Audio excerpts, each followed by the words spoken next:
Good morning, and welcome. This is Contend Show, your favorite morning breakfast show to help you start the week in the right footing.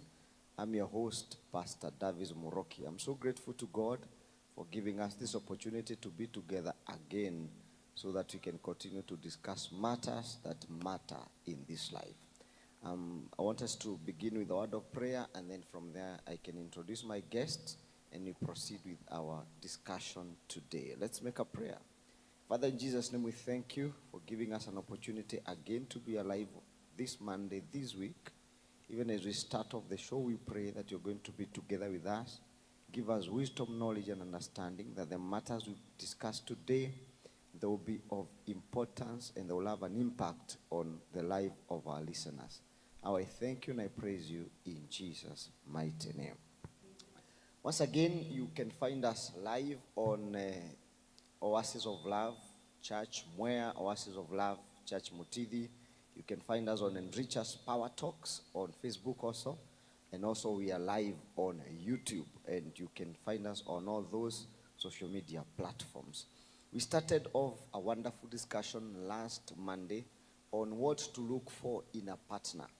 And we were able to discuss various items, various things, and we received a lot of feedback, and we really appreciate even for following us and being involved in this discussion. And still we want to continue with the same today, what to look for in a partner, part 2, and then we will be able to proceed from there. So I want to encourage you to, text, say something, comment, invite a friend, tell a friend to invite that other friend, so that we can have this wonderful discussion this morning. Allow me straight away to welcome my guests. They will introduce themselves, and then from there we can be able to proceed.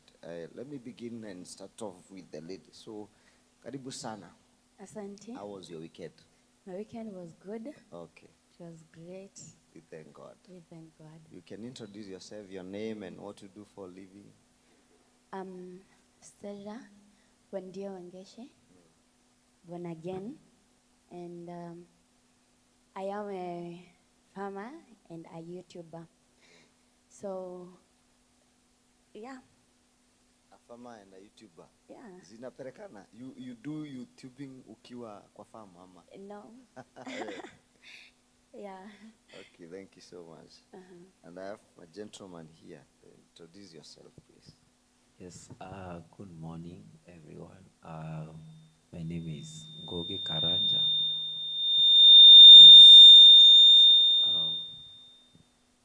Yes, my name is Ngogi Karanja. I'm born again. I thank God for this far. For me, I'm into the business field, and all is well. So more than that, maybe we'll get to know better in the show. Thank you so much. Stay, are you married? No, I'm not. You're not married. But you're ready to mingle. Yeah, I'm really ready to mingle. And Mr. Karanja, are you married? Yes, please. I'm married to one wife, and at least you can see a sign of it. It's around here, this finger. So I thank God for that. Married and also blessed with one kid. Thank you so much. So at least to be able to get perspective of somebody who is already married and the one who is not married and how it all goes. We started off last Monday. We're having a discussion on what to look for in a partner, because we realized in this generation the issue of dating and relationship. This generation is making it complex, for no good reason. So it's good for us to indulge in that discussion so that we can be able to enlighten.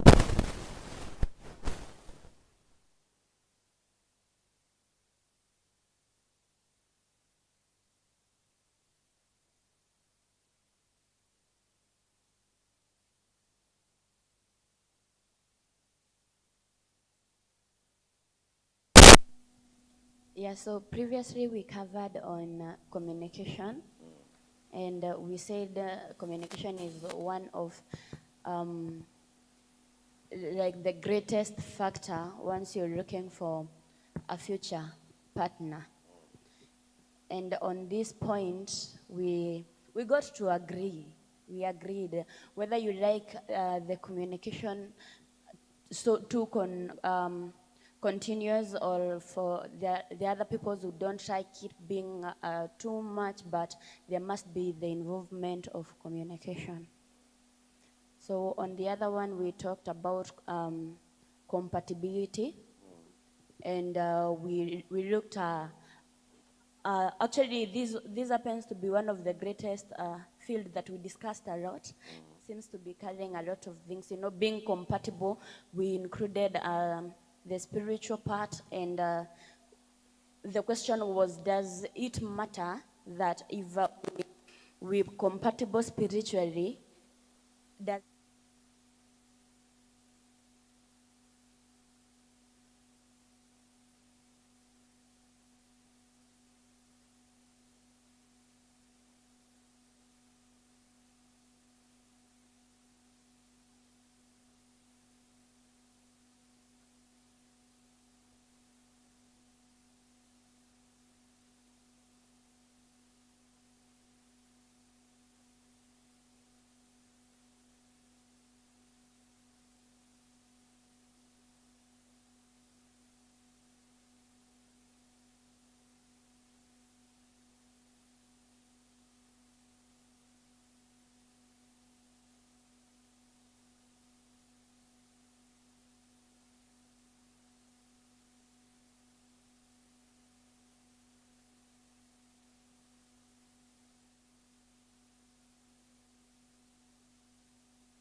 ili uone.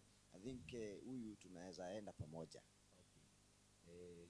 Ya kwanza ni kwa hili physical, because I wanted someone who would be the appearance of that person should, to me, I wanted someone who would appear well in that. What do you mean appear well? Be straightforward, brother. Okay. Appearing well, what do you mean? Beauty. Beauty. You see, beauty. And I think for me, I didn't want petite. I wanted someone who is somehow, you see. Sikuwataka mtu mkonde, niliona hapana nataka. So yes. So wewe on spiritual compatibility hiyo iko right, but to check kuna zile vitu wewe ulikuwa unataka kama wewe mwenyewe, physical. Sasa nilikuwa nataka kitu nikitokea nayo town, at least kuna max inawekwa mahali sasa. ama hakuwa anataka kufeed. Ile kufeed. No, not really. Not really, because by the way, at some point I was also afraid, because nilikuwa nimesikia story when ladies give birth to children, the two children wanaongeza size. So at some point I was also like, nimechagua okay, hii aspect here, the body, kuna venye pia ninaweza kuwa nita mess up hii kitu ikue more than what I expected. How will I handle that? And I remember I actually prayed. I prayed, I told God, God, perspective, yani vile nitakuwa namuona akiongezeka, nisaidie nisione imekuwa mbaya sasa. Yes. Hata akiongezeka Bwana pima. Yes. Ikae vile squeeze kidogo, ikae vile ni kama niliona ikiwa hivi ina maintain hapo. Yes. Instead, do you think that is like kukuwa na pressure mingi ama ni desire tu ya mtu, kuna vile kila mtu anatakanga? Yeah, okay. I would say kuna vile kila mtu anatakanga, because kuna hata mtu unaweza angalia and you're like, huyu aliona nini kwa this specific person, but they are okay with having that partner.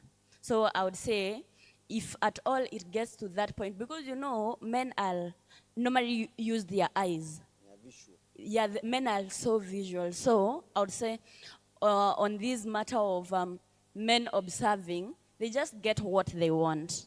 Yeah. Okay, so from your side now as a lady, wewe at a personal level, because umesema you're single and ready to mingle, and probably a potential suitor is watching us. What would you be looking for in a man wewe at a personal level? Physically. Physically wewe hapa. Spiritual iko sawa, hiyo tulisema hata you don't compromise on mambo ya spiritual, lazima mtu akuwe ameokoka na ako sawa. Sasa wewe on the physical bit, what will you be looking for? Personally, I don't think I am like the kind that does the tall, dark, and handsome. I don't do that, but I would do tall, light skinned, acha apake watoto rangi, and Tuangalie end product. Kama end product. yeah, and yeah, it can be tall or same size, so tall, same height. ama same height, but lazima akuwe brown, light skin. Okay, not like ile light. Kuna hii light. Si utaki? Sasa hii yenye iko chini ya hii. Oh, kwa nini? I normally feel this one is too much. Utaki watoto end product ikue This hivyo? light, Utaki But Riziki alipenda hii, so yeah. And Riziki is actually almost the same. Unasikia So, Mr. Karanja, kama ingekuwa wewe uone ste ungekuwa umeanguka mbali sana. Actually mimi kuna vile sina ubaya na wao. The chocolate and the other category sina shida na hiyo, lakini pia mimi nilikuwa na preference. My preference was into having also a light skinned person. Okay. Lady, yeah. To you that was compatibility. Yes. Okay, that's very good, and that's why our viewers and followers, we are saying this matter of compatibility is very key, because mambo ya watu kuwa wameokoka, if you're born again, look for somebody who's born again. We are not compromising on that. People must be God fearing. We must be born again proper. Lakini sasa unaona kuna hizi vitu zingine ambazo zinaingilia huko katikati, na ni za maana sana, kwa sababu unakutanga, if you're not very careful with that and you don't go for what your heart wanted, kutakuwa na issues always. So I think that's a very key and important thing that needs to come into that very place. So let's just handle this and then we get into something else. The role of social media on like educating the young people on the one to choose, especially the celebrities. I mean, what is your view about that? Do you think social media has played a role that is influencing young people on who to choose? I think on that, the social media is the ones that are doing that, they are failing. I would say they are failing because many of the celebrities that we have seen, you are finding, like for the ones that have tried to be in this marriage thing, most of them, we find that their marriages are failing.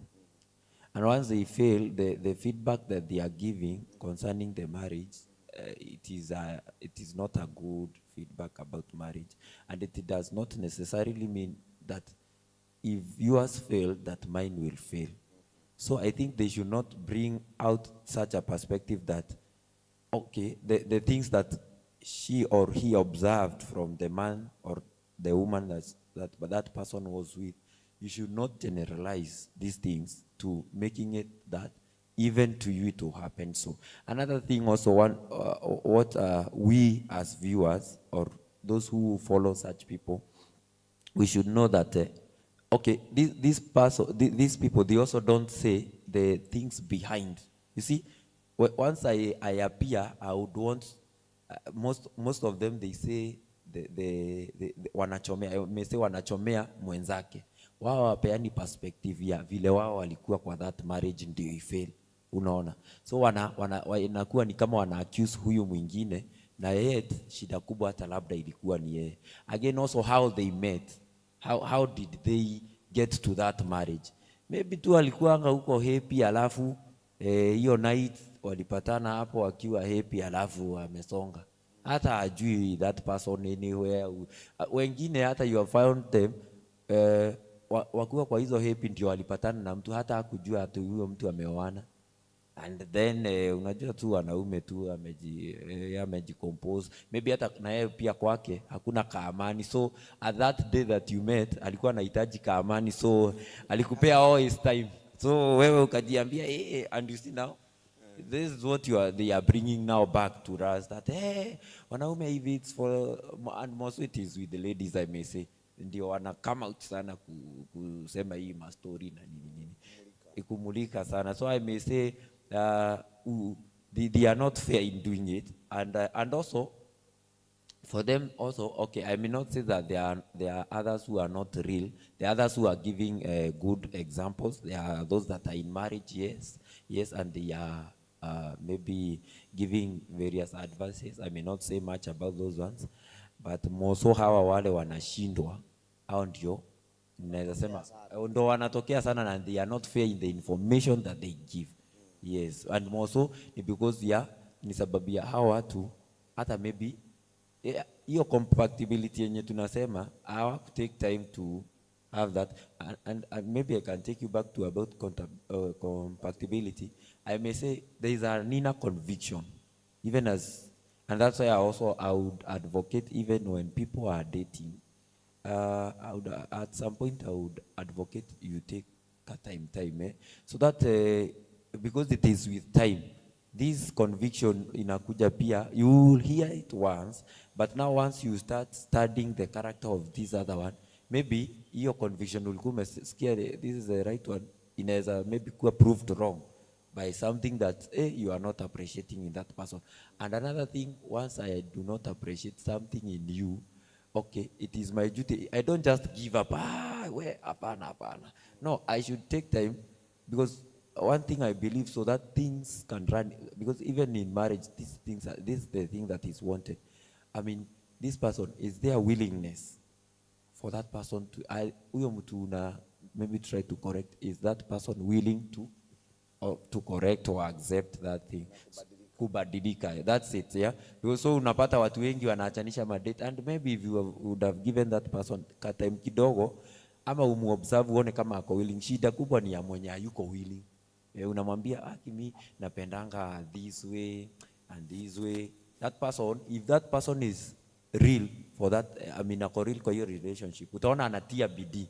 Kani mjamaa ulipata akona kazi tu tabia fulani hivi, unakuwa ukiongea na yeye kama a lady, unakuwa ukisema this I don't want this. If we are still to continue this relationship, I think we can change on this. Yes, ikienda hivyo. And sasa hawa social media pia hiyo ndio kitu wanakosa. Bible inasema women, they should be submission. They should have submission. So they don't have that submission, and that's why I was seeing them around, because walishindwa kusubmit. Maybe ranting all over on social media. Yes. What is your perspective about social media? Has it positively influenced the young people on the area of dating and relationship, or has it influenced them negatively, or both? And probably you can share around that. So I would say it has influenced people both ways. So like negatively and negatively, because if you wake up in the morning and you watch a relationship that has ended, definitely, and because they are just out without enough reasons, it might end up that you're picking that perspective of marriages don't work. But there are those marriages that we see that they normally work. You see, they had an issue, they worked it out, and they are still moving on well. So it depends with the content that you're coming across. Every time, for example, you're switching on your data, the first information you're getting, it depends how it will influence you as a viewer. So what I would say is, let us also be mindful of what we watch, of or how we take a certain influencer in being there to give us information on things. You know, some people, they are, yes, out there, they are the biggest influencers, but they also need that reasoning ear to listen to somebody else. It's not going to be like, we woke up in the morning, we've watched this relationship has ended, and now we'll be like, marriages don't work. Whereas there is another person's marriage who is working through fire. Yeah. So that is to mean, so social media iko influence on both sides. Yes. There's the negative and the positive one. Yes. But I've come to realize, I think the negative as a way of, being amplified so much. Yeah. I think they are the ones who are very loudy, until people think, especially if somebody is a celebrity, an influencer, mwenye amejulikana sana, kakitu kadogo kaya kitokea kana spread haraka sana. Yeah. And so we begin to think, kama ni huyo, ni anani mwingine inaweza work. But you see, we shouldn't measure our lives with the lives of others. Sure. Because you can easily get it in the wrong side. So that is also to mean, I think there's a time you had said we need therefore to put more content on positivity on social media. Yes. Is that what you would say? Yeah, we did. And also, for example, on Facebook. So you wake up one day and there is a person who has posted a comment on marriage. And then you realize the biggest number of these people are in marriage. Whoever is commenting are in marriage. And then tomorrow you wake up and find another person has uploaded about the end of her relationship. And everyone down the line is talking about their failed relationship. So it's just for you to weigh. And you'll still find in this, for example, the one who's not in marriage, they are, the ones in marriage, they are talking negative about marriage, whereas they are in it and they know it's working. So they are just out here to influence the young generation, trying to tell them this thing is not working. But behind the scene, everything is working well for them. Yeah. So we make sure, but the point is also we need to put a lot of content that is positive. We bring marriages that are working. Yes. People have been there for quite some time. Juu hata wale wengine unaona celebrities, kwani wengine walika gani? Hatujaona celebrities wazee huko. Yeah. Ati wakisema their marriages have not worked. To crowd chasers. And most of them, by they are crowd chasers. Yes. They're just there to make sure they mess things up. Or at least kuna kakitu kanaendelea online. Wakiona tumenyamaza sana, mara ndiye huyo DJ, mara ndiye huyo nini, all that. I think some of them are just enjoying themselves there. Now, let's also come to this before we enter into the area of dating now. What is your take on LGBTQ and how do you think it has influenced in matters to do with relationships and dating? Okay.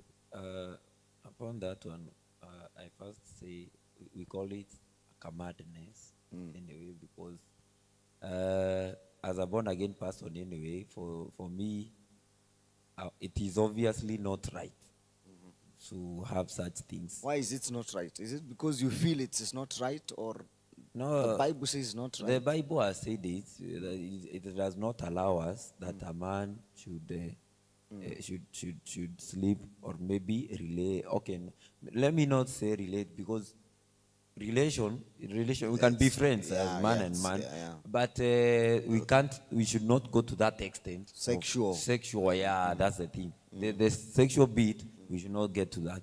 so it is not allowed. But now we are finding in our current generation, I think people are just ignorant and I don't know how we would explain it, but people are just ignorant, and I think there is something that they are itching to. They have a feeling of wanataka tu kufanya maubaya sijui what is, I don't know, within that area. For me, huwa nakasirika hata usikii kuiongelea. Actually, and let me tell you one thing, a funny thing. Another day I was out there for a shopping and I was asking for, okay, it's around here, you can imagine, and even previously, where I was working, I could host them. They had even conferences, those people. I think they have met to come and discuss on 1, 2, and 3. Anyway, but now currently when I was doing shopping and then I had a need, someone I was looking job for. So the one that I met, I felt this one can help me in this field. And do you know what? No, the one that I'm approaching, I come a gentleman, asking on 1 and 2, he's like, okay. And then, so now that I'm at work, so that I can explain better. See, I can have your number. Yes. And I saw that is so thoughtful. Yes, I'll reach out to know more about how one can get a job in that place. And so to my surprise, the chats that followed, Aki, I was very happy to meet you. I was very happy. Mwanaume. The chats are here. I can show you, but that one is later. Aki, imagine I am very happy. He was repeatedly saying that. Okay, it's nice. Alisema uko handsome? No, he didn't get to that, but he just said, now he was like, he started inquiring from me. So where do you live? Who do you live with? So ulijua vile conversation inaenda. Venye inaenda hii, ni hiyo kitu sasa hawa ndio hawa. And I felt so, I was feeling like I should. Kwa hivyo hiyo mambo hata iko where we are. Hiyo mambo iko mingi, and I would say ni vile tu watu they don't want to accept, because I have never accepted it that the people say ati nilizaliwa hivyo. I think it's something that kuna kitu ya kuzaliwa, because it is the morals that you are accepting, and you see the social media that we are still talking about, you bado see zina influence bado ndio zina influence hao watu na as, do you know because the information that you feed yourself for some time, it builds your I may say your faith also, what you believe. You see, so if you have repeatedly had this, you start appreciating that thing that you have had for that long time. Na unaona kama iko sawa. Na unaona iko sawa sasa. So wewe yako hata si ya kuambiwa, yako ni practical. Na hata niko na ingine. A friend. Let me not go into details, but ni light skin mnapata shida mingi sana. Me, I think you light skin vein inaleta shida kwa hiyo story. Tutapaka rangi kidogo. Kama huyo. Okay, but huyo haikuwa ati story mingi. But I realized, okay, we slept on one bed, but it was as a friend. The way tunaweza enda na wewe to, okay, actually tulikuwa tumeenda for an attachment. I had gone for an attachment. So ati sasa tumelala ile kusave tusishinde tukispend sana. Mnalala pamoja. So sisi tukalala pamoja, si mweze jamani tu. Usiku. Nasikia nasikia what's happening. Kidogo nasikia uko nyuma nasikia kwani what's happening. Unajua unakuwa kwa ile deep sleep. Unasikia nikaa unaota, by the time unakuja reality. Hiki mtu kinafanya nini? Na huyo namhurumia. Nilimchapa. Vile nilimshukisha hiyo kwa hiyo room kwa ghorofa, hata sikumpea chance. Nilimchapa. Nikimshukisha na kwenda kabisa. Na nilisikia vibaya sana. So these things are there, and I think so mtu kama huyo sasa unaona when it comes to the issues of relationship and dating, unaona kama huyo atakuwa off completely. Most likely they will never get married, you know that. So eventually there will be a problem. To bring you stay around that, what is your have you encountered these things at a personal level? Hii yake ni practical sana ama yako ni kusikia? Okay, yangu niseme ni maybe text. Unaamka unapata a lady has texted you on Facebook, on Instagram, and you're like, this one is not normal. Because I guess when it comes to a lady talking to a lady, it's so direct. Yeah. It's so direct. So because what other business could we be talking about involving matter sex, matter love? You know, there is that sisterly love, but now you just talk to me about sex as a female, like the approach alone is enough to tell me what this person is after. So personally, I would say I haven't encountered it to that closeness, but maybe those texts, you Just know. texts, Yeah, and I just wake up and I feel like this is a mad person, you know. So you block them or do you Definitely. say So something? what else will we be talking about? Don't you leave a scripture there and then you block them all? I just Ama block. hata But now hakuna I hiyo know I'm time. But you know they resist. you know, that aspect of tolerating them. For me, I feel there is no point of trying to keep on explaining. Let me tell you, in this generation that we are in, we are very informed. So it's just choosing what I want to do. He or she, okay, like if she is approaching me, she knows it's wrong. And you get to, like they are just assuming it and want to put you in that fix. So I don't tolerate that. Maybe I'll just block you and that then I'm silent na inaishia hapo. Okay, so that is to mean unaona sasa Mr. Karanja, that's what you are saying, that in this generation I think kumekuwa na a lot of complexity because now the interaction between a girl and a boy and a boy and a girl ni kama inakuwa reduced. Boys wanaanza kwenda kwa boys, girls kwa girls. So even the aspect of talking about relationship and dating becomes also a little bit complex in this generation. But yes, you have something to add? Yes, I'm also feeling about this thing. The thing that is leading to such things also is when the young generation and more so the young, because this thing is starting when one is young, is when you arouse love before it's time. You see, so when you have already aroused the love when it's not yet its time, itaanza kukusumbua. And you know, so it will lead you to finding for the ile solution iko karibu sana.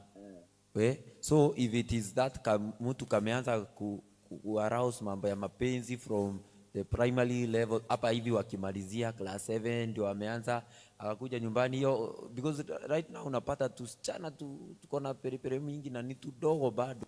So kama ni hivyo na tuboi ndio the same. So unapata unaona huyu mtoto hana mahali kwa kwenda kusatisfy hiyo kitu ana feel. Na the most time yenye anajipata ako hata shule. So na from those schools ndio unapata pia na mwenye sasa ako karibu sana na yeye, if it's for a boy ni boy mwenzake. Huyu kama ni kasichana kenzake. Sasa wanaanzia in the name of sasa in the trying to satisfy also that thing that she has already or he has already aroused in her, and ndio sasa unapata inaanza kulead into that na zinaanza tu hivyo kama kamchezo. And because you're almost coming to the holiday, I think it's also good to assist parents on that area, probably those who are following us. What is your take on the issues of TV? We are on social media. Now we come to this, mainstream media, TV and all that. And because most of the homes currently, they have Wi-Fi and all that. So kids are able to, not just, unajua kama kitambo, kama tumewekewa KBC, uwezi badilisha hapo, na kulikuwa na content ambayo, you just fit for that. Kama ni cartoon, ilikuwa cartoon. But saa hizi, with YouTube and all that, you can be able to access so much of information. So what would be your take on the same, especially to a parent and how they should be, able to help their kids not to get into such places? Because especially huku Mwea, wengi ni wana biashara. So wanatokanga, wanaenda wanaacha watoto nyumbani. Yeah, so I would say, you know, with this social media thing, it has been so hard to control everything.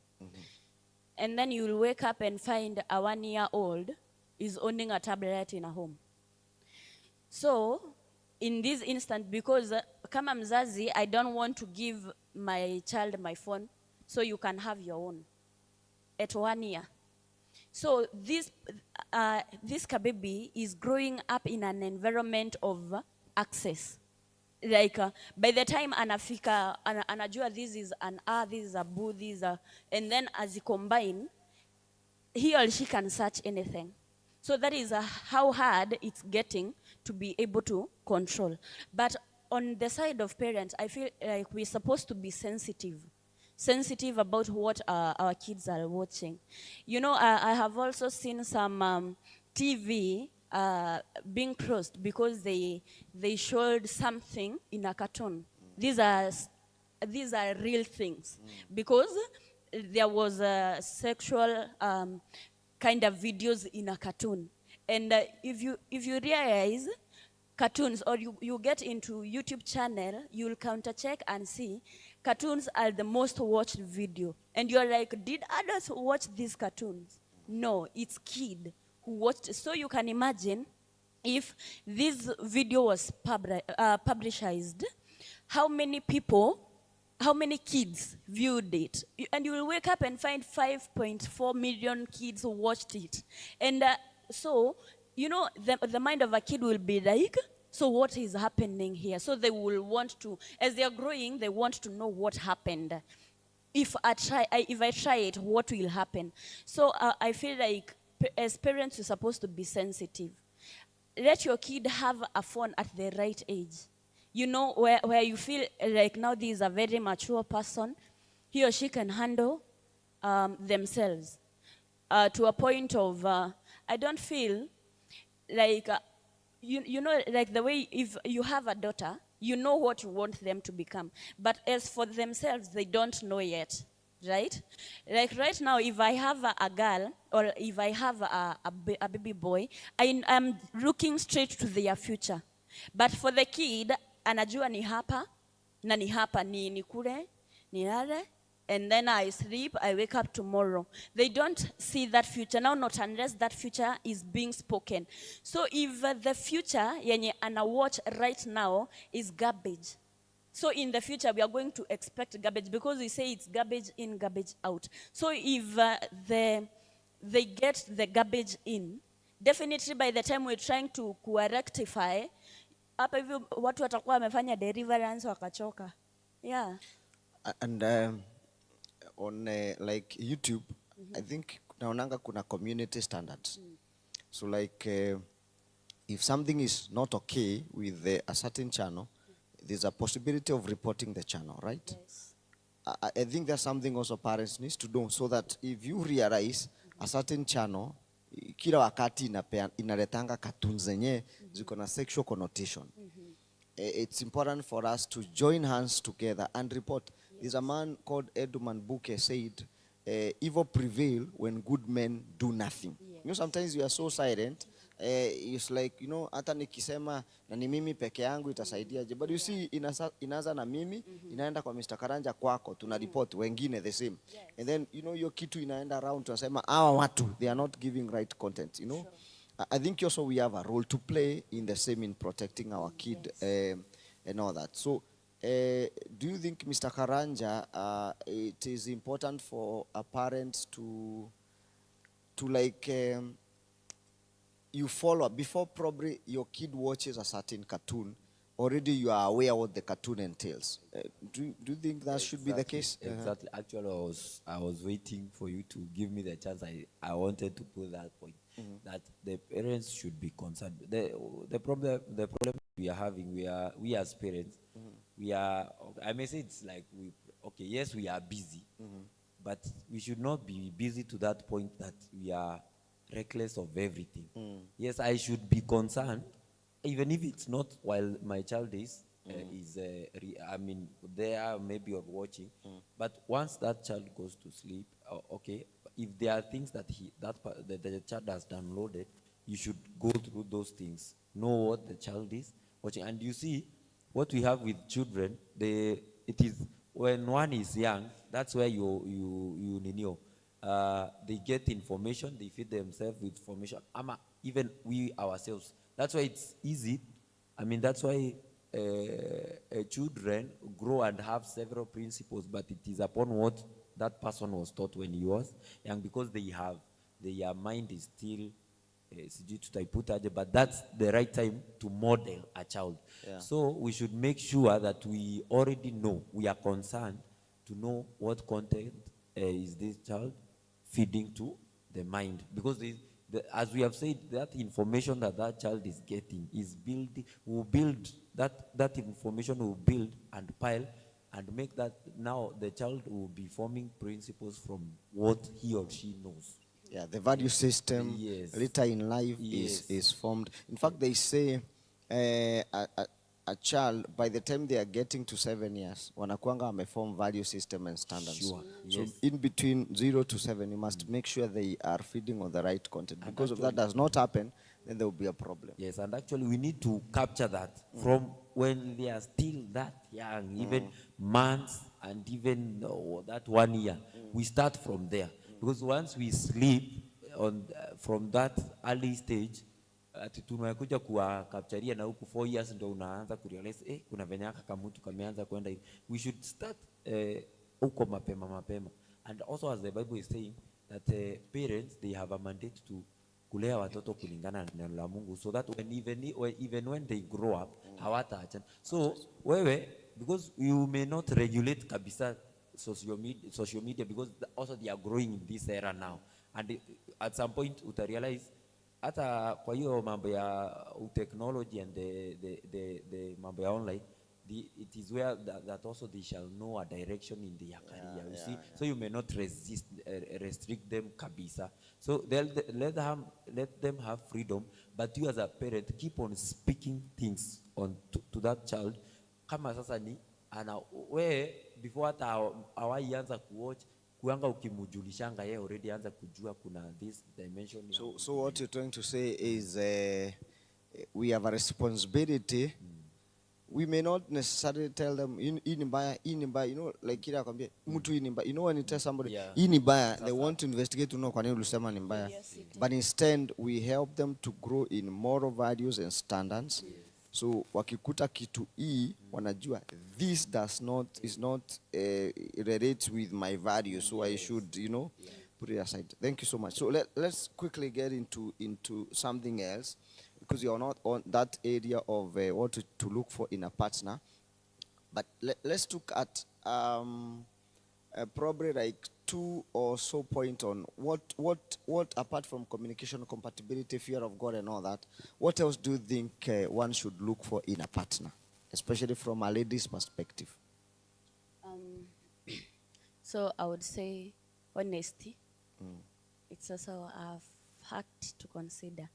So you're just being honest. You know, after that point of being open, are you honest?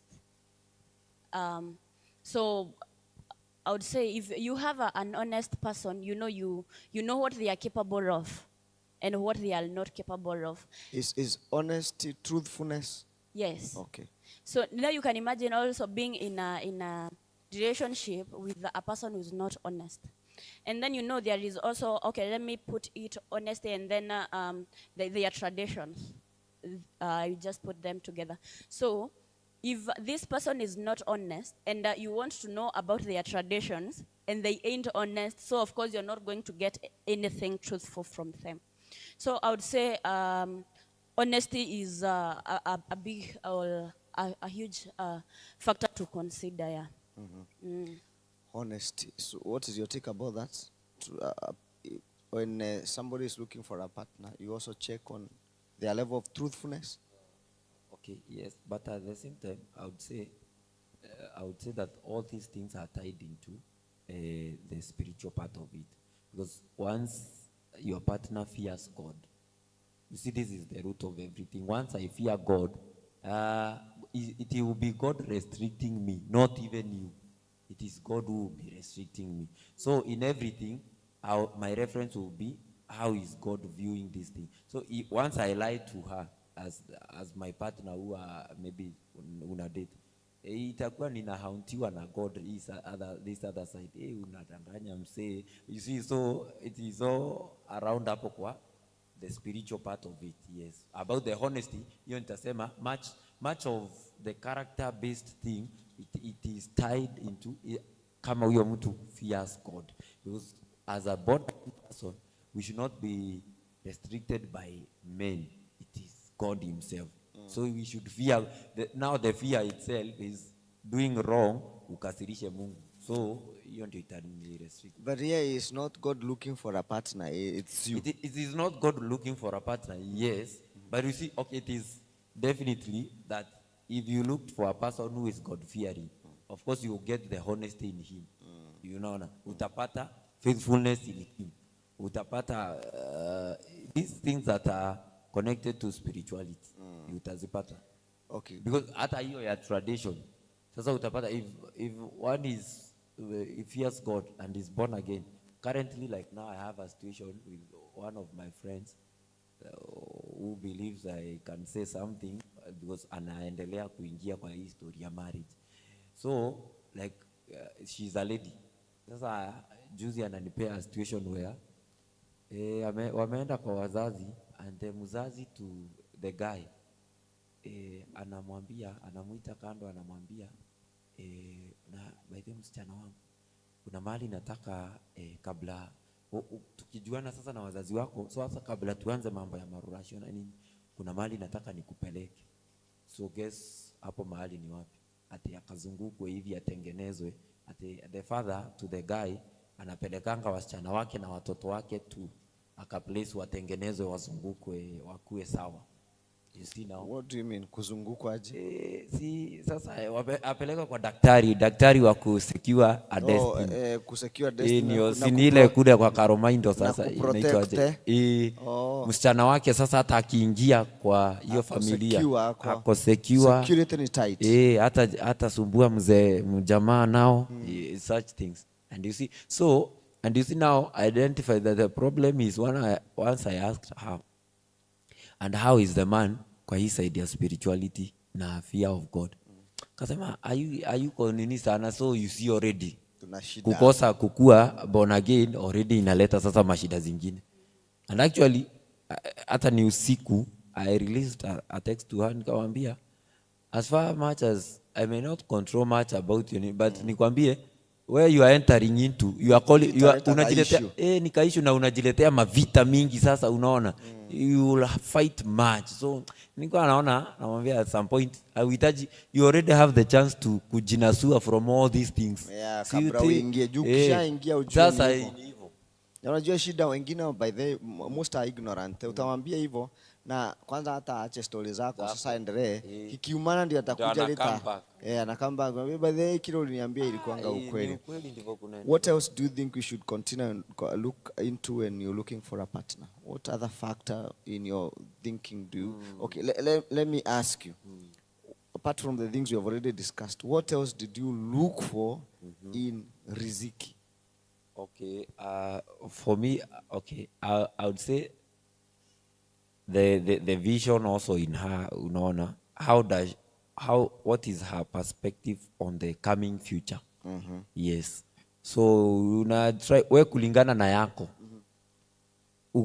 Pia unataka ujue yake. Na ukisikia yake unasikia yenyewe hizi zinaingiana, this one I can go for it. Yes. The vision in her. So vision, what plan they have for the future? Yeah, what plan do they have? Kama ni mtu wa ushinde ati mushindange. Do you know guys si mbaya lakini ati the only future you can see ati us living well. Tushindange sijui anga na hiyo future sasa akiplania. Sasa unaona the vision in her now should be, how will she also be contributing to hiyo mzunguko yenye sasa yeye anakupangia ikiwa wewe ati tuendange na ni wewe sasa kama the source of everything. Wewe anafaa kwa akizisema I want to do this and when we have done this now, tunaenda, she has a part to do. Kwa hiyo kuenda yenye mingi anataka mshindane mmeenda. Anataka muhame Kenya. So how will she contribute to that? Ama ni yeye kama housewife na anataka tu muhame Kenya muende. Unaona? Yeye anakaanga kwa nyumba. Wewe ulishindane kwa nyumba. Ati sasa yake ni ma comments tu. Bana sasa tumekaa huku hii ploti, hii nyumba, tumekaa hii Kenya. Unaona kwanza venye hii economy kwa we should migrate. And you see that person is just seated at home. So atu vision kama hizo.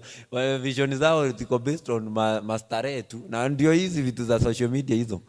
Ndio wanauzia wao watu hizo vitu. And because our ladies you find that they are also following much hizo mavitu. Unawekwa pressure na nina huko na watu wa cloud chasing ndio wamemweka pressure huko. Would you consider vision as part of something you'd consider when you're looking for a partner? Yes, it is something I would consider definitely, because it's not just about now. It is something in the future. So in as much as, as Anasema, we really stand to watch a lot of these 100 things, I think even as a lady, having your own money, it keeps you away from a lot of things.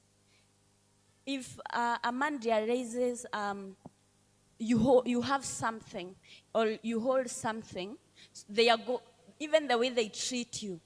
Because I have seen people, even in family gatherings, unaangalia unaona, kwa hii event kuna mwenye anapeangwa kitunguu katakate. Like in each and every gathering, kuna mwenye wanakuangalia hivyo wanakuambia wewe maidha katakata kitunguu. So even just because wanajua wewe hauendi mbali because of your vision. So I would say even for us, as ladies, we look at, actually personally, I look a lot into vision. Like, where are you going? Do you have those goals in future? Now, if we're working so hard today, if we're waking up every day or waking up early, working hard, we are acquiring something, what are we going to do with it? Do you have that vision, that goal? Yeah. So to you, if you meet somebody and all these factors zimeingiana, lakini ana vision, that can mean the end of everything? Yes. Yes, it means that, because, in that part of being compatible, yeah, I have something, so you have to have something. Ndio tusifike ile place ya kuulizana what are you bringing on the table.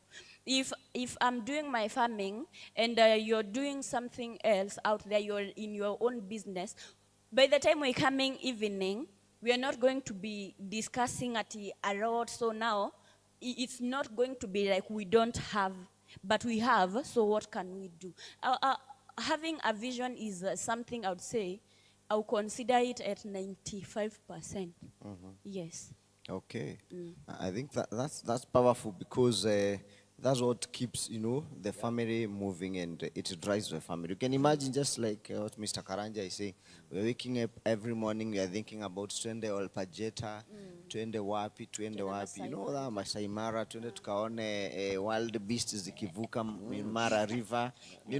All that. Atina saizo budget yote wewe ndio umewekelewa. Hakuna mali ana contribute. Hata maji kwa jia hizi hakuna. Ni hiyo yote ni vile ameangalia this season, this is what my man has, ndio tu pesa iko. So acha nipangie. Twende tukaichafue. Acha tuichafue. Yeah, and also I would say, unaona, there is that point of my man and I. So you realize there are people who are somewhere as men and they want to be recognized there. So you find there is a certain person who don't want their wives working, which I feel like it's control. Personally, I feel that's control, because why don't you want me to have something of my own? Lakini sasa na nyinyi mkianza kuinuka, mnaanza kuona mwenye yako chini ni kama sio maana. But now it depends. Mnaralia watu. No. So But that is not enough reason for you to make someone, for example, you came found me working, and then all of a sudden you want me to be in the house as a housewife. This thing, utapata, it is not working. Because, you know, my parents took me to school because they saw a future with me. They let the right thing influence my mind. So right now, I'm in the house, locked up, like kazi yangu ni kuosha watoto, kuosha nyumba, kuosha duvet. But whereas I'm feeling like my potential is not here. So you'll find, pia kuna hii point ya mtu anataka kukuown. Ni sawa umenipelekea mahali, wazazi wamekubali huyo mtu ni wako, but now anataka kukuhesabingi katikati ya vitu zake. So this is my house, this is my car, this is my wife. That thing inakuwa imenifika hapa. So I don't feel like it's it's the right thing. Okay. Can I comment on Yes. this? What I may say about such, it should come along, I mean, inakuwa ni discussion. We agree as a family now. Hiyo inakujanga na inaletwa na the demands that are there in the family. So you choose, as a family now you choose, and of course it will be the wife. Weka tu na watoto, I will sort these other things, unaona. So itakuwa sababu tumesikizana, you should not feel that unafinyiliwa you are what ulisomea au sasa ufanyi, because we should first talk, and that's why we are saying about the compatibility, everything. You see, sasa it should not offend you kufika hiyo point ya already mshakuwa married. Sasa mambo ya kusumbuania vitu zingine, it should be there. Utapata tu as tukifikanga hiyo point sasa ya kuongeanga na kufanya vitu kama hizo, already ainanga issue. Kwa hiyo ati to choose wewe ukae kwa nyumba haitakuanga na issue. Yeah, because ni kitu tumeagree. Okay. Yes. Thank you so much. We are going on with our discussion. We are almost coming to the end of our program today. Let me read a few comments from our viewers. Shiro Mwangi, tall, dark, and white-teethed. Kwanza, Shiro Mwangi anasema yake ni tall, dark, and white-teethed. Lazima meno ikuwe white. Mary Chomba, this must be Mrs. Bishop Chomba, anasema glory to God. Morris Wanjiko following. Then Prince Dicky tuned from Embu.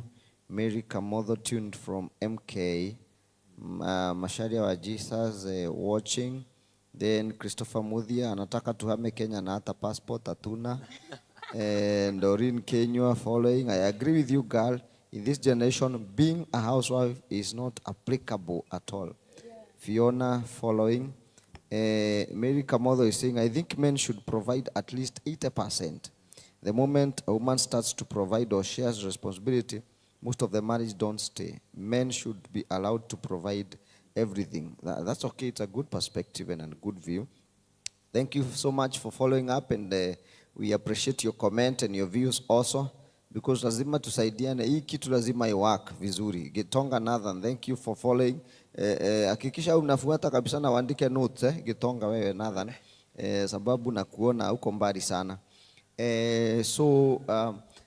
Let's bring it to an end. Of course, we cannot be able to completely handle everything, on the matters of relationship and dating.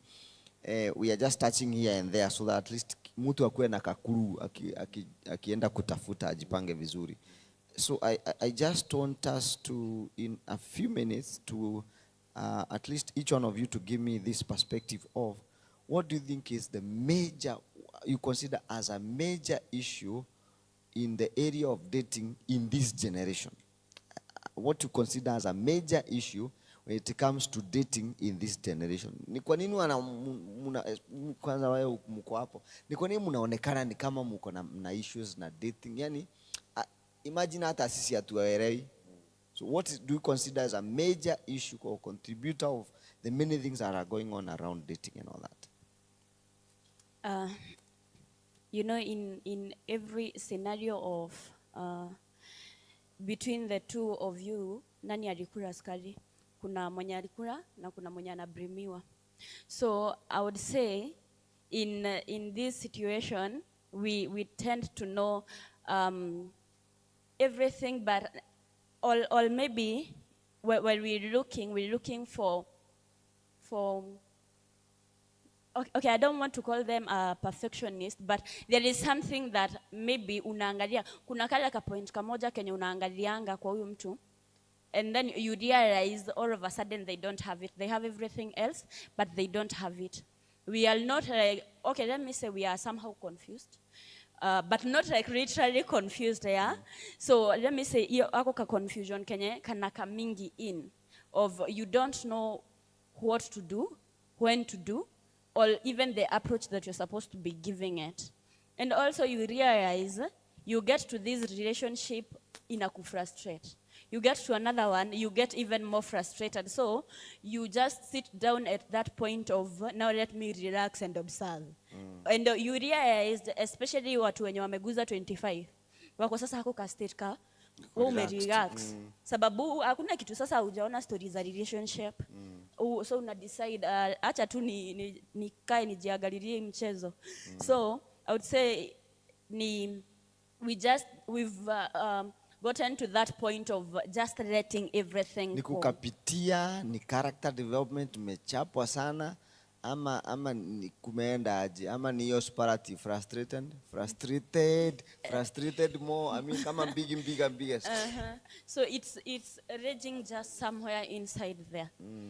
Because and also there is this point a person gets to, and you feel, Mimi, where I am currently, if it's not giving me that peace of mind, because let's say you started dating at 20, you are at 25.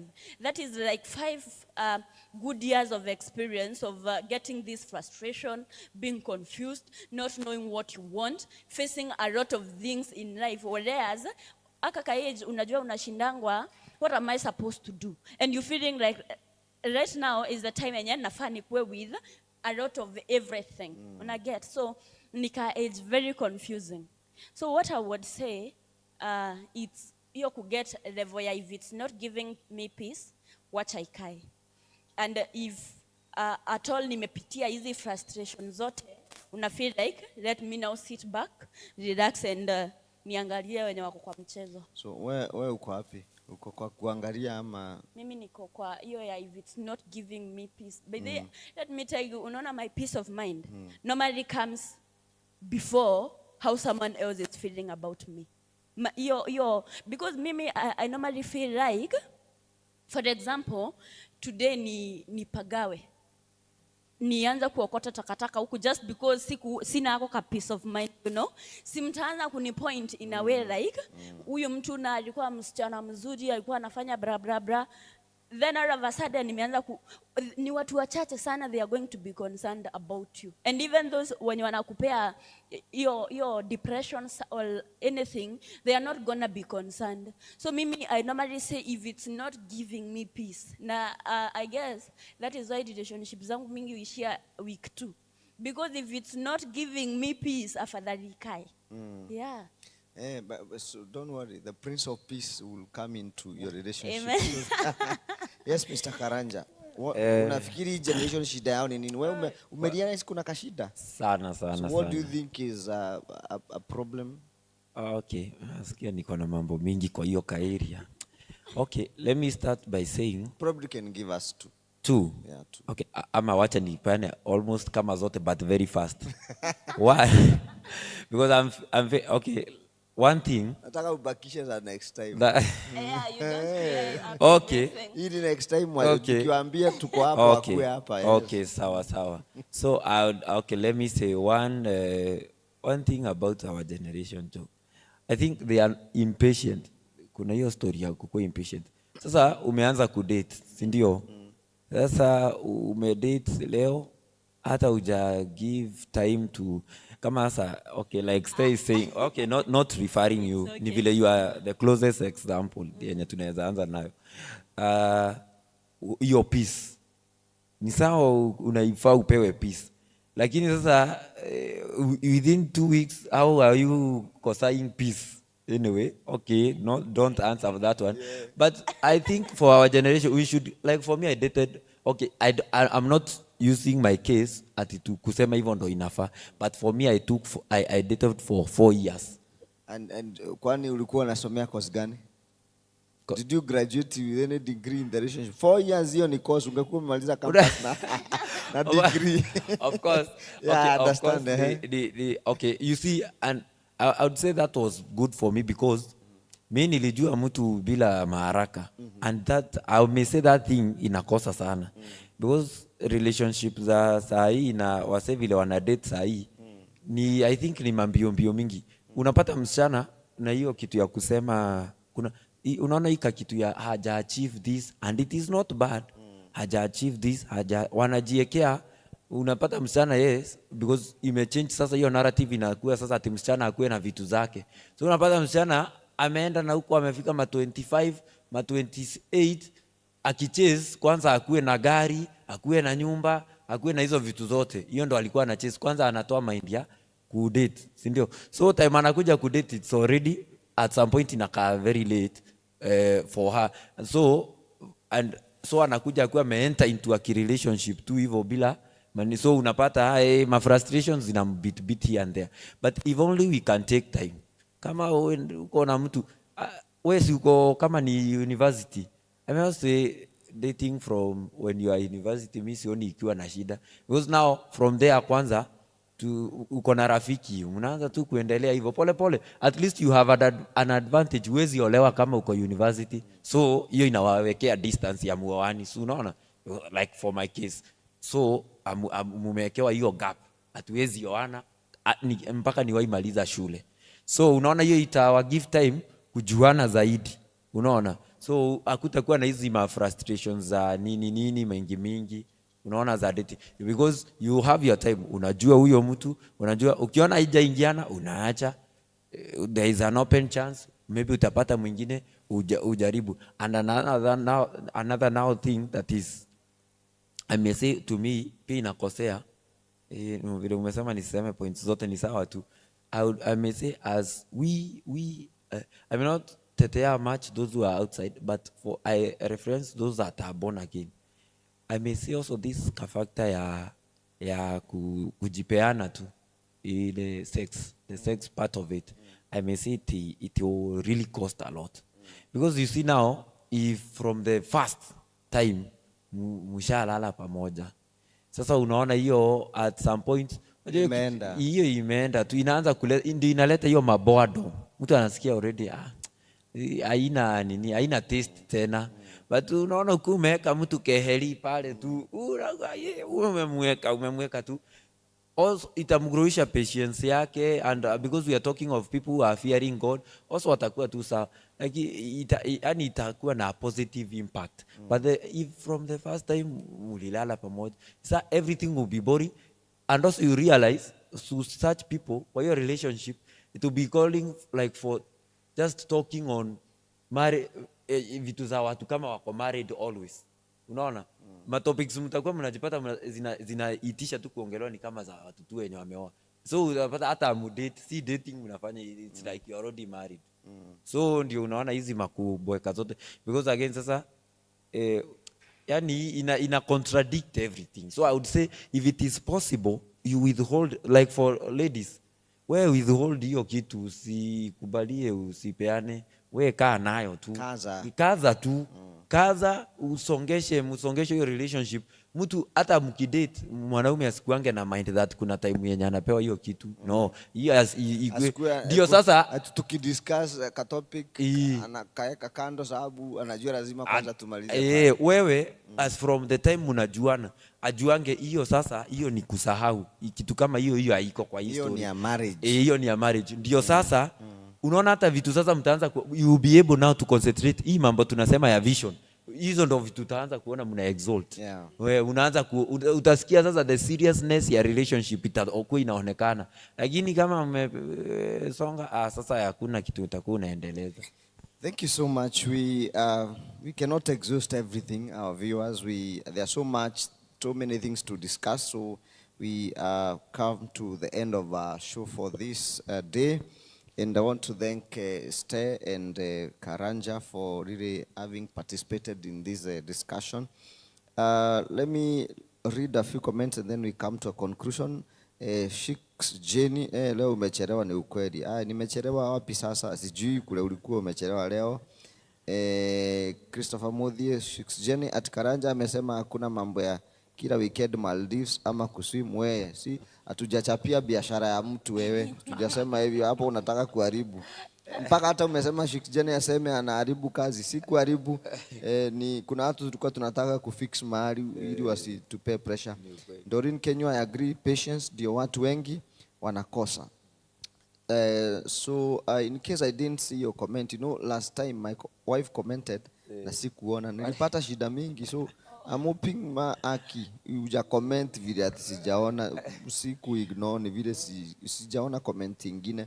Kama umecomment na tujaona comment yako, sio ku ignore, we'll still read your comment and acknowledge that you are here with us. So tunashukuru sana. And one thing that I want to conclude with is that we must make sure we are getting a lot of knowledge and information on that area. So I really encourage people, especially young people and those who are raising young people, to help yourselves by acquiring knowledge through reading. In fact, I want to dedicate a book here. I have several books here, but there's one here that we use for counseling. It's a very good book. If somebody can begin to read as early as now, itakusaidia. Inaitwa Model Marriage by Doug Edwards Mill. It's a very nice book. We use it in counseling. If you can get a copy or begin to read this, information is power. Ukipata hii knowledge and information as early as now, kuna matatizo itasolve almost like 90%. Na marriage, as you enter into marriage, itakuwa very easy for you. So God bless us so much. Thank you for joining us. We meet next week, same time, same place. And it's a wonderful show. We discuss matters here. The show is called Contend because we must contend for matters until we are able to settle everything. So I want to take this opportunity to declare a blessing upon you even as we continue this week. In whatever you're doing, may God bring profit your way and may you succeed in everything that you're doing. Until we meet next time, the Lord God bless you so much. Now, even as we come to a conclusion, Shiks Jenny anakuanga na kampuni inaitwa Jewashi Adventures. Wanapeleka watu Maridi. Uko na hiyo kitu hapo? To advertise juu sasa amesema tunaharibu kazi. So wacha tutengeneze mahali, umeona kama tumeharibu. So tutakuwa tunaenda wapi? Is it Malidi or somewhere? Utaona hapo, poster iko hapo utaiona. And then Doreen, kitabu inaitwa Model Marriage by Doug Edwards Mill. Model Marriage by Doug Edwards Mill. Utaipata hapo, sita type nimesema. So na by the way unaweza ipata either in any bookshop or even online. You're able to get that book. And many others are marriage, musome ili mkue knowledgeable about that. So Jewashi itakuwa inapeleka watu Maridi, utaona hiyo kaposta hapo. Tunapomalizia itakuwa ina run hapo, and then ili mahali tumesikika tumeharibu job ya watu wasiende Maldives na kule kwingine, at least tusaidia hapo. Iko hapo. Tuende Maridi, time to travel, date ni Feb, mutapewa date 3 days and 2 nights. Charges ni 10K na nisema hiyo ni very fair. Ukiona hapo, it's very fair. Transport inclusive, meals, full board, accommodation, swimming in a pool, places to visit, Mamburi, Sand Dunes, Vasco da Gama, Pira. Mali nilisema mimi siendi, kuna mali kunaitwa Hell's Kitchen. Hiyo sifiki hata kidogo, nyinyi mtaenda, tutafika hapo, siendi huko kwa Hell's Kitchen, lest I be cooked there. Anyway, so God bless you so much. Have a wonderful week. Until we meet next time, same place, same time. I am your host, even Pastor Davis Muroki. God bless you.